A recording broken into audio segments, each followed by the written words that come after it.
नमस्कार, JRC inspire chemistry take के इस वीडियो में आपका स्वागत है। आइए महत्वपूर्ण प्रश्न के आधार पर पुनः रिवीजन करते हुए हेलो एल्केन तथा हेलो एरीन के अंतर्गत बीटा विलोपन अभिक्रिया किसे कहते हैं, इससे संबंधित सेटजेप का नियम बताइए। इस महत्वपूर्ण प्रश्न को हम पुनः रिवीजन कर रहे हैं, तो बहुत ही महत्वपूर्ण प्रश्न, परीक्षा उपयोगी है। बने रहिए इस वीडियो के अंत तक, और यदि आप चैनल पर नए हो तो चैनल को सब्सक्राइब कीजिए ताकि हम इसी प्रकार से महत्वपूर्ण प्रश्नों के वीडियो बना सकें। तो आइए जानते हैं, सर्वप्रथम विलोपन अभिक्रिया किसे कहते हैं, इसके पश्चात बीटा विलोपन एवं इसके पश्चात सेटजेप के नियम के आधार पर पुनः बीटा विलोपन को जानेंगे। तो विलोपन अभिक्रिया किसे कहते हैं, तो जब किसी एक ही अणु से दो परमाणु या समूह निकल जाए तो इस प्रकार की अभिक्रिया को विलोपन अभिक्रिया कहते हैं।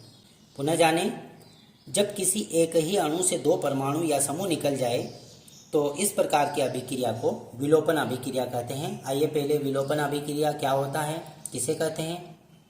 आइए सर्वप्रथम विलोपन अभिक्रिया किसे कहते हैं इसे जानें, इसके पश्चात बीटा विलोपन, देन सेटजेप का नियम जानेंगे।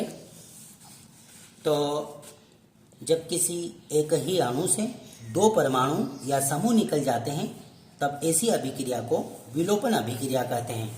आइए हम उदाहरण के माध्यम से जानें। तो अल्कोहलीय पोटेशियम हाइड्रोक्साइड की उपस्थिति में हेलो एल्केन को गर्म किया जाता है। तो अल्फा स्थिति से हेलोजन परमाणु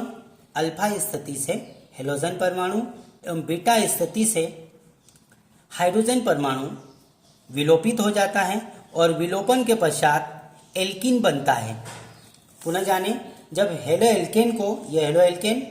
एल्केन को पोटेशियम हाइड्रोक्साइड की उपस्थिति में अल्कोहलिक पोटेशियम हाइड्रोक्साइड की उपस्थिति में गर्म किया। जब हेलो एल्केन को पोटेशियम हाइड्रोक्साइड के सांद्र अल्कोहलिक विलयन के साथ में गर्म किया जाता है तो हाइड्रोजन परमाणु का बीटा कार्बन से हाइड्रोजन परमाणु एवं अल्फा कार्बन से हेलोजन परमाणु का विलोपन हो जाता है और विलोपन के पश्चात एल्कीन बनता है। तो इस प्रकार की अभिक्रिया को बीटा विलोपन अभिक्रिया कहते हैं। चूंकि यहाँ से अल्फा पोजीशन से हेलोजन का और बीटा पोजीशन से अर्थात बीटा कार्बन से हाइड्रोजन का विलोपन होता है, अतः इस अभिक्रिया को विहाइड्रोहेलोजनीकरण भी कहते हैं। अर्थात हाइड्रोजन और हेलोजन का विलोपन हो रहा है, इसलिए इस अभिक्रिया को विहाइड्रोहेलोजनीकरण भी कहते हैं। तो हम पुनः जान सकते हैं, जब हेलो एल्केन को अल्कोहलीय KOH के साथ में गर्म किया जाता है तो बीटा कार्बन से हाइड्रोजन का और अल्फा कार्बन से हेलोजन का विलोपन हो जाता है और विलोपन के पश्चात एल्कीन बनता है। तो इस प्रकार की अभिक्रिया को बीटा विलोपन अभिक्रिया कहते हैं। आइए हम सेटजेप के नियम से पुनः इसे जानें। तो इसी का उदाहरण लेंगे हम पुनः। सेटजेप के नियम को जानें, तो यदि किसी एल्किल हैलाइड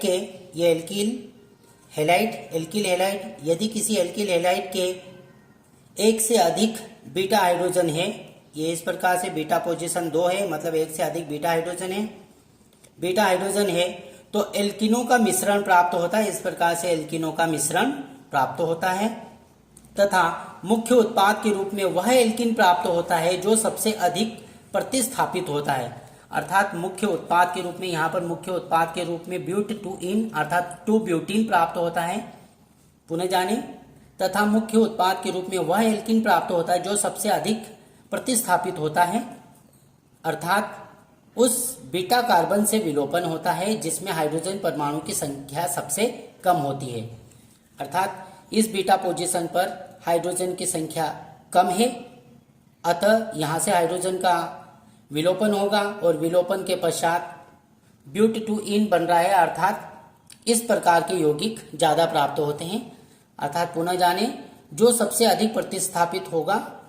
पुनः जानें, यदि किसी एल्किल हैलाइड के एक से अधिक बीटा हाइड्रोजन है, इस प्रकार से एक से अधिक बीटा हाइड्रोजन है, तो एल्किनों का मिश्रण प्राप्त होता है। इस प्रकार से एल्किनों का मिश्रण प्राप्त होता है तथा मुख्य उत्पाद के रूप में वह एल्किन प्राप्त होता है जो सबसे अधिक प्रतिस्थापित होता है।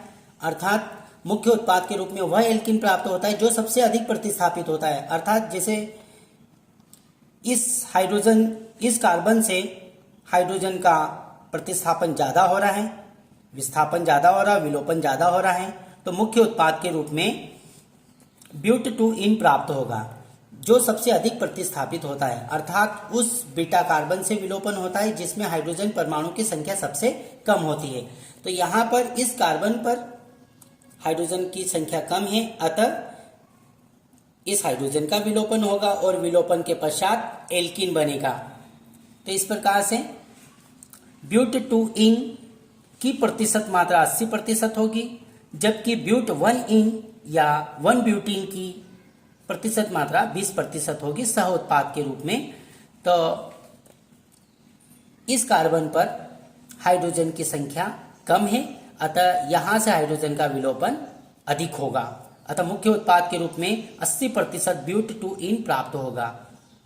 और ये जो कार्बन है, पहले नंबर का कार्बन है, इस कार्बन से हाइड्रोजन का विलोपन कम होगा, अतः ब्यूट 1 इन कम मात्रा में अर्थात 20% सह उत्पाद के रूप में प्राप्त होगा। इस प्रकार से हमने बीटा विलोपन क्या है, बीटा विलोपन किसे कहते हैं, विलोपन किसे कहते हैं, बीटा विलोपन किसे कहते हैं, इससे संबंधित सेटजेप का नियम हमने उदाहरण के माध्यम से जाना।